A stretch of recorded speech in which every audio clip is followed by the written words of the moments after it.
Podcast.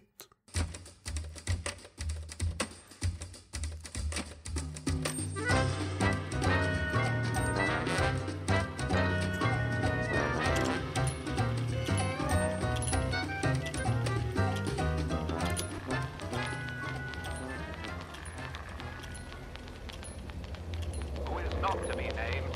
Ever there phrases and abundance to the black go to the woods. Ia Shavnigura. L'œuvre dont j'ai choisi de parler aujourd'hui est le Néonomicon, d'Alan Moore au scénario et de Johnson Burroughs au dessin. Mon édition est de 2019, il a été édité pour une première fois en Angleterre en 2013. Donc le Néonomicon est un hommage d'Alan Moore à Lovecraft, avec en premier lieu le titre, Néonomicon, qui est fait pour évoquer évidemment un des plus célèbres livres maudits inventés par Lovecraft, qui est le Necronomicon.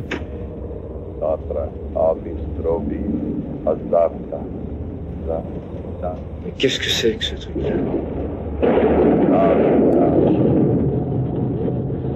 Arrêtez ce truc. Donc, cette œuvre est bien évidemment un hommage, mais ce n'est pas un hommage béat, respectueux. Alan Moore est un punk, un éternel ado rebelle. Il va dire son admiration, une admiration sincère, érudite, au soi-disant reclus de Providence. Je reviendrai parce que Lovecraft, son image est perclue de clichés. Mais il va le faire, cet hommage, en gueulant Anarchy in Salem. Il va le faire en dégainant aussi ses passions, ses saines passions, l'ambiguïté intrinsèque des hommes entre le bien et le mal, la drogue, la magie, l'ésotérisme, le sexe, le rock'n'roll, de saines passions, il faut être clair, très saines passions. Dans la préface du livre, on évoque des paroles que Alan Moore a prononcées au sujet des éléments d'horreur qu'il voulait utiliser. Il a dit ceci: des éléments que Lovecraft avait censurés, ou que les auteurs ayant écrit par la suite des pastiches de ses œuvres avaient décidé d'exclure, comme le racisme, l'antisémitisme et les phobies sexuelles plutôt évidentes. Donc le décor est posé, on va pas faire dans la dentelle.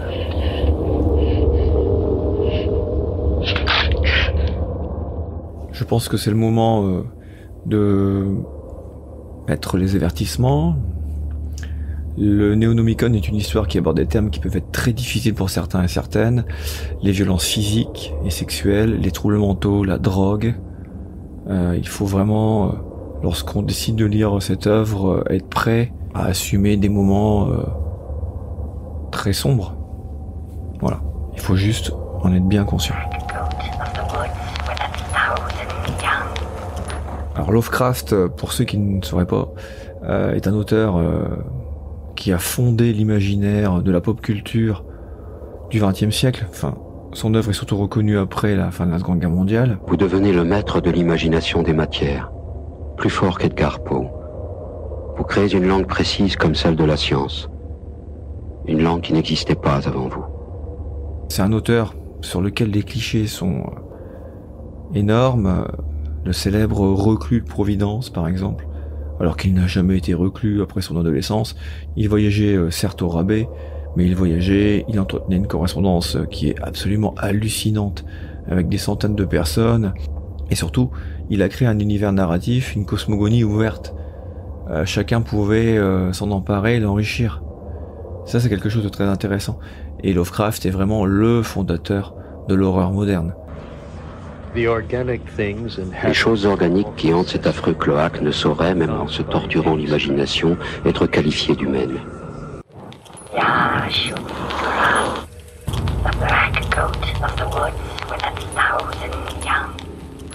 Lovecraft est bien un homme névrosé par la peur de la folie héréditaire, la peur du changement, l'amertume du déclassement social. Il est terrorisé par les autres, ceux qui ne sont pas des wasps.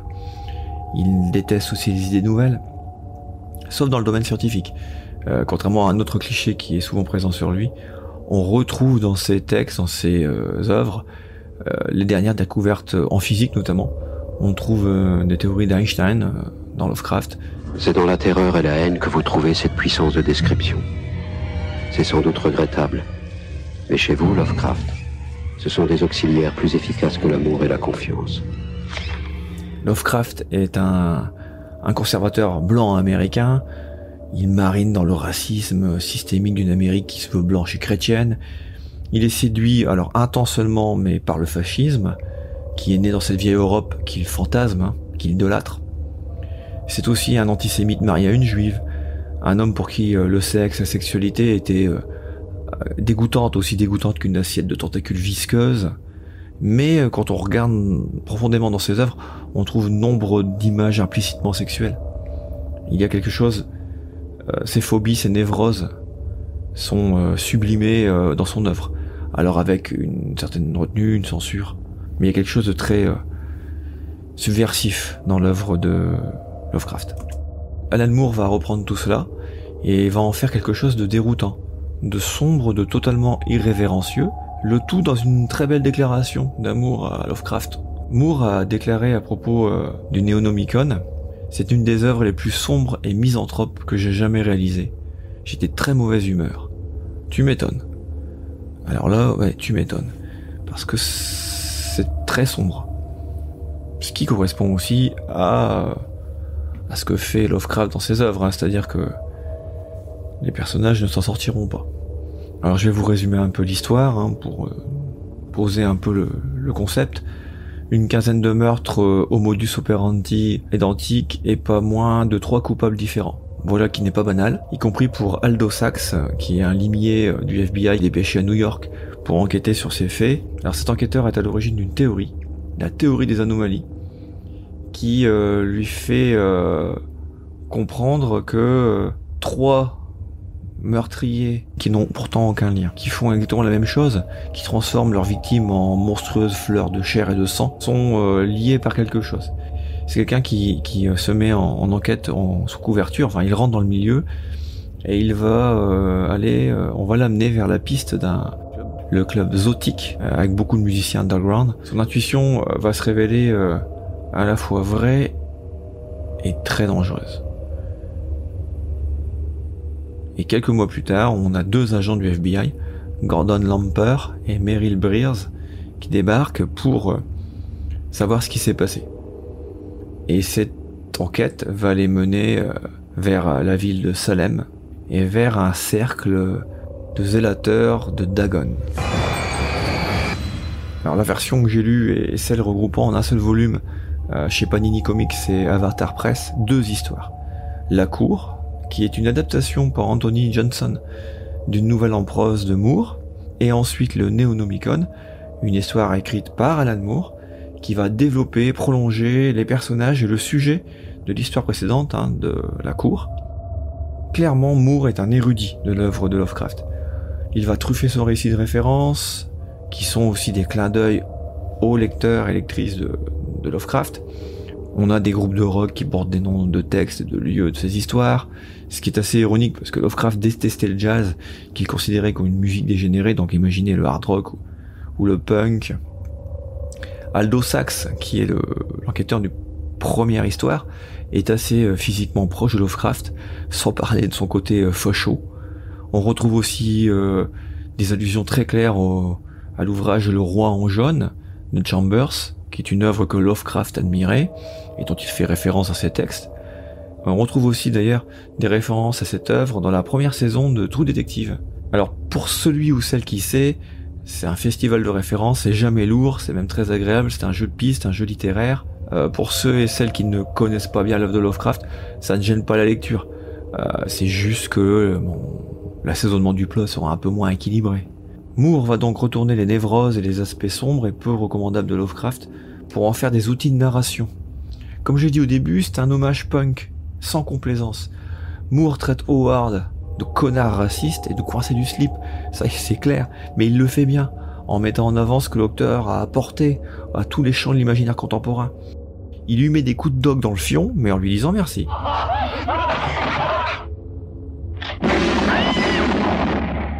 Moore utilise notamment une des plus fortes névroses sous-jacentes dans l'œuvre de Lovecraft, qui est le sexe. Et c'est très fort, très dérangeant aussi. Moore n'écrit pas pour des ados, il écrit pour des adultes, et surtout des adultes bien armés, pour se confronter à une histoire qui bouscule, qui interroge, qui va gratter assez profondément là où c'est sombre, très sombre, dans le fond de notre psyché. Il faut être armé quand même pour lire ce livre. Alors le sexe, surtout dans la seconde partie, est un élément fondamental de l'histoire, mais c'est pas une sexualité qui libère, une sexualité qui aliène, qui est dangereuse, utilitaire. Le sexe devient une magie noire, une incantation. Le personnage de Mary Breers, qui essaie de guérir de sa sexualité compulsive, et ceux des adeptes de Dagon, cachés dans une Salem assez banale, presque normale, c'est cet aspect-là, c'est le plus marquant de l'œuvre. C'est ce qui est le plus dérangeant. C'est aussi une des forces de ce que fait Moore, c'est que la normalité est bien là. Salem est une ville presque normale, mais cette normalité, elle est comme une croûte très lisse sur une plaie bien purulente. Les personnages des textes de Lovecraft n'ont aucune chance de s'en sortir, vivants au sein d'esprit. Chez Alan Moore, c'est la même chose, mais peut-être en plus trash et aussi en plus subtil. Alors je sais que ça a l'air étrange dit comme ça, mais vous comprendrez en lisant. N'est pas réel, n'est pas réel, n'est pas réel. Ça, c'est la réalité. Vous entendez? La réalité, la réalité, ce n'est pas... Le dessin de Jensen Burroughs n'est pas le plus important dans cette BD. C'est paradoxal de dire ça, mais la force de cette œuvre, c'est l'histoire, pas le dessin. Le dessin n'est qu'un vaisseau que l'on emprunte pour un voyage.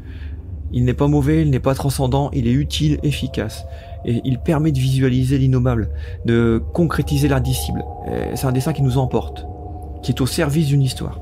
Moore est quand même un des meilleurs scénaristes de BD de ces dernières décennies. Je citerai les Watchmen, V pour Vendetta, Killing Joke, pour citer que ses œuvres. Et ce sont des œuvres majeures du XXe siècle. Et le scénario du Néonomicon, c'est un véritable chef-d'œuvre. C'est une merveille de construction non euclidienne, référence, qui va nous emmener vers une fin absolument démentielle, aussi hallucinée que certaines montagnes. Vous reprenez tout à zéro. Vous retrouvez les tout premiers dieux, les anciens. La lecture du Necronomicon rend fou, selon Lovecraft. Eh bien, la lecture du Néonomicon fait de même. Préparez-vous. Bonne dernière lecture.